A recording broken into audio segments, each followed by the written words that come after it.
Hello అండి అందరికీ ఈరోజు వీడియోలో గుత్తి వంకాయ కర్రీ మా ఇంట్లో మేము రెగ్యులర్గా ఎలా చేసుకుంటామో అది షేర్ చేస్తున్నాను. వీడియో మొత్తం చూశాక మీకు వీడియో నచ్చితే లైక్ చేయండి, మన ఛానల్ని సబ్స్క్రైబ్ చేసుకోండి. మీకు ఈ వీడియో ఎలా అనిపించిందో కామెంట్ చేయండి. ఇక వీడియోలోకి వెళ్ళిపోదాం పదండి. అలాగే ఒక లైక్ ఇవ్వండి. ప్రాసెస్లోకి వెళ్ళే ముందు మనకు కావాల్సిన ఇంగ్రీడియంట్స్ అండి ఇవి: కొత్తిమీర, టమాటో, పల్లీలు, కొబ్బరి, అల్లం, హాఫ్ ఆనియన్, వెల్లుల్లిపాయలు. ఇక్కడ 10 నుంచి 12 ఎండుమిర్చి తీసుకోవాలండి, క్లిప్ మిస్ అయింది. జీరా, ధనియాలు, చెక్క మొగ్గ, మెంతులు, ఆవాలు, చూపిస్తున్న క్వాంటిటీ వంకాయలు తీసి పెట్టుకోవాలి. ఇంకా చింతపండు ఈ క్వాంటిటీ నానబెట్టుకోండి. ఫస్ట్ బాండలు పెట్టుకొని అందులో 4 టేబుల్ స్పూన్స్ ఆయిల్ వేసుకోండి. అందులో కొబ్బరి, చూపిస్తున్న అంత క్వాంటిటీ పల్లీలు వేసి కలర్ చేంజ్ అయ్యి మంచిగా వేగేంత వరకు లైట్గా స్లో ఫ్లేమ్లోనే ఫ్రై చేసుకోండి. కొబ్బరి అలాగే పల్లీలు రెండు వేగాలి. ఆయిల్ ఎక్కువ పట్టదు, ఒక 2 to 3 టేబుల్ స్పూన్స్ వేసుకున్నా సరిపోతుంది. మళ్ళీ పల్లీలో నుంచి కొంచెం ఆయిల్ ప్రొడ్యూస్ అవుతుంది కదా, కాబట్టి కలర్ చేంజ్ అయ్యే వరకు మనం ఫ్రై చేసుకుంటే సరిపోతుంది. ఆ ఫ్రై అవ్వగానే లైట్గా కలర్ చేంజ్ అవ్వగానే మిర్చి కూడా యాడ్ చేసుకోండి, చూపిస్తున్న క్వాంటిటీ. పైన అవి తీసేసి ఆ తొడియాలు మిగతా మిర్చి అంతా ఇందులో యాడ్ చేసేసుకోండి. ఇది కూడా కలర్ చేంజ్ అయ్యే వరకు ఫ్రై చేసుకుంటే సరిపోతుంది.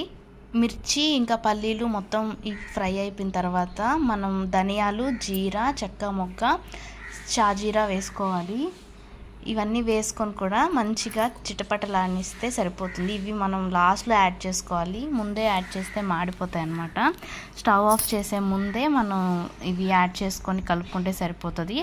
ఆ వేడికే అవి కూడా వేగిపోతాయి, సపరేట్గా మనం ముందే యాడ్ చేసుకోవాల్సిన అవసరం లేదు. ఇక స్టవ్ ఆఫ్ చేసేసుకొని చల్లారి పెట్టుకోవాలి. పూర్తిగా చల్లారిన తర్వాత మిక్సీ జార్లో వేసుకొని వాటిని మెత్తగా గ్రైండ్ చేసుకోవాలి. అవి గ్రైండ్ అయిన తర్వాత ఆనియన్స్, అల్లం, వెల్లిపాయలు వేసుకొని వాటిని కూడా మెత్తగా గ్రైండ్ చేసుకోవాలి. అవి గ్రైండ్ చేసేసుకున్న తర్వాత పక్కన పెట్టుకొని వాటర్లో ఉప్పు, చిటికెడు నిమ్మరసం తీసుకొని కట్ చేసి పెట్టుకున్న వంకాయల్ని అందులో వేయండి. వంకాయలు బయటే ఉంటే వాటర్లో కాకుండా మనకి రంగు మారుతాయి, కాబట్టి ఆ ఉప్పు ఇంకా నిమ్మరసం ఉన్న వాటర్లో వేసుకోవాలి. తర్వాత నీళ్ళని పిండుకొని ఒక్కొక్క వంకాయ తీసుకొని ఈ విధంగా స్టఫ్ చేసుకోవాలి. మనం ముందుగా గ్రైండ్ చేసి పెట్టుకున్న ఆ మిశ్రమాన్నంతా, ఆ పేస్ట్ని కొంచెం కొంచెంగా మంచిగా అందులో నీట్గా స్టఫ్ చేసుకొని పక్కన పెట్టుకోవాలి. అన్ని వంకాయలను కూడా ఈ విధంగా మనం కట్ చేసుకున్న ప్రతి వంకాయలో ఆ స్టఫ్ అంతా మంచిగా పెట్టుకొని పక్కన పెట్టేసుకోవాలి. ఇప్పుడు ఇంకొక కడాయిలో, ఎందులో అయితే మనం కర్రీ చేసుకుంటామో అందులో కొంచెం ఆయిల్ ఎక్కువగానే పడుతుంది దీనికి, కాబట్టి ఒక 4 to 5 టేబుల్ స్పూన్స్ ఆయిల్ వేసుకోవాలి. ఆయిల్ హీట్ అయిన తర్వాత మనం పోపు దినుసులు అవన్నీ వేసుకొని కొంచెం చిటపటలానివ్వాలి. అవి వేగాలన్నమాట. అవి వేగిన తర్వాత మనం కరివేపాకు, ఆనియన్స్ వేసుకొని కలర్ చేంజ్ అయ్యే వరకు ఫ్రై చేసుకోవాలి. అందులోనే కొత్తిమీర కూడా యాడ్ చేసుకోండి. మొత్తం ఆనియన్స్ కలర్ చేంజ్ అయ్యే వరకు స్లో ఫ్లేమ్లో నిదానంగా వేయించుకోవాలి. మాడిపోకూడదు, కొంచెం కలర్ చేంజ్ అయితే సరిపోతుంది. ఈ కలర్ రావాలి. ఈ కలర్ వచ్చాక మనం కట్ చేసి పెట్టుకున్న టమాటో కూడా యాడ్ చేసుకొని టమాటో కూడా చక్కగా మగ్గనివ్వాలి. టమాటో వేగిపోయిన తర్వాత మనం స్టఫ్ చేసి పెట్టుకొని పక్కన ఉంచుకున్న వంకాయలన్నిటినీ కూడా యాడ్ చేసుకొని లైట్గా కలుపుకోవాలన్నమాట. కలుపుకున్న తర్వాత టేస్ట్కి తగ్గట్టు ఉప్పు యాడ్ చేసుకోవాలి. ఉప్పు యాడ్ చేసుకున్న తర్వాత కొంచెం చిటికెడంత పసుపు కూడా వేసుకోవాలి. పసుపు యాడ్ చేసుకొని కలుపుకోవాలి. లైట్గా మగ్గిన తర్వాత వంకాయలు, చింతపండు పులుసును కూడా మనం ముందు నానబెట్టుకొని ఉంటాం కదా, అది చక్కగా కలుపుకొని ఆ రసం కూడా యాడ్ చేసుకోవాలి.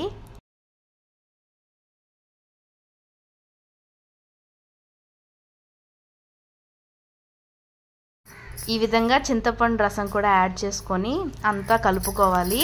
లిడ్ క్లోజ్ చేసుకొని హై ఫ్లేమ్లో ఒక 10 minutes కుక్ చేసుకోవాలి. 10 minutes తర్వాత లిడ్ ఓపెన్ చేసి ఉడుకుతుంది కదా కూర, టేస్ట్ చేసి ఉప్పు, పులుపు ఏమన్నా తగ్గితే ఈ టైంలోనే అడ్జస్ట్ చేసుకోవాలి. చూస్తున్నారు కదా, ఈ విధంగా గుబగుబలాడాలి కర్రీ, అప్పుడే టేస్ట్ బాగుంటుందన్నమాట. చాలా బాగా ఉడకబెట్టుకోవాలి. ఇంకా వంకాయలు కూడా మనం వాడింది ఇక్కడ పచ్చ వంకాయలు, మీ దగ్గర గుత్తి వంకాయకి సపరేట్గా నీలం కాయలని ఉంటాయి, అవి దొరికితే వాటితో సేమ్ ప్రాసెస్ ట్రై చేయండి, చాలా బాగుంటుంది వాటితో కూడా. ఇక ఇప్పుడు మనం ఫైనల్గా టేస్ట్ చూసుకొని మీకు ఏదన్నా ఉప్పు పులుపు తగ్గితే అడ్జస్ట్ చేసుకొని ఫైనల్గా కొత్తిమీరతో మనం పైన గార్నిష్ చేసుకొని స్లో ఫ్లేమ్లో ఒక 5 minutes ఆపి ఇంకా స్టవ్ ఆఫ్ చేసేస్తే టేస్టీ కర్రీ రెడీ అయిపోతుంది. అవ్వగానే వేడిగా అన్నం పెట్టుకొని ఆ కర్రీతో ఒక్క ముద్ద తిని చూడండి, చాలా చాలా బాగుంటుంది. అందులోకి మనం వేసిన మసాలా ఆ స్మెల్కే మనకి తినాలనిపిస్తుంది అనమాట, చాలా బాగుంటుంది. ట్రై చేయండి తప్పకుండా. ట్రై చేసిన వాళ్ళకి ఎలా అనిపించిందో, ఎలా వచ్చిందో మీకు ఆ రెసిపీ కమెంట్ చేయండి. నెక్స్ట్ ఏ రెసిపీ కావాలో కూడా కమెంట్ చేయండి. వీడియో నచ్చితే లైక్ చేసి సబ్స్క్రైబ్ చేసుకోండి. Thank you so much. Next వీడియోతో కలుద్దాం. అంతే ఈ రెసిపీ ఒకసారి ట్రై చేయండి. నేనైతే కర్రీ అవ్వగానే అన్నం పెట్టుకొని వేడిగా వంకాయ ఒకటి వేసుకొని గ్రేవీ వేసుకొని కలుపుకొని తిన్నాను. నాకు చాలా చాలా నచ్చింది. వేడిగా తింటే ఆ టేస్ట్ బాగుంటుంది. ఖచ్చితంగా ట్రై చేయండి.